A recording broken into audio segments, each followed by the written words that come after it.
How to unlock your Snapchat account. Hi everyone, this is Max. I hope you are doing great, so let's start without wasting time. First of all, head to your web browser and tap on the search bar. Now search for Snapchat support. Now open up the first website. Now select I can't access my account. Now select my account is locked. Now tap on going here.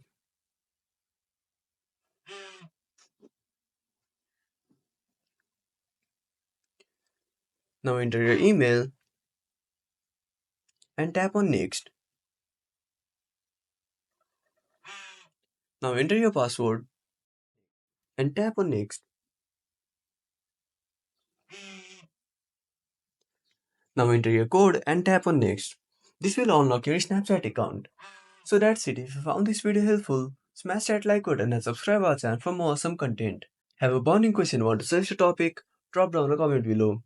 This is Max signing off until next time.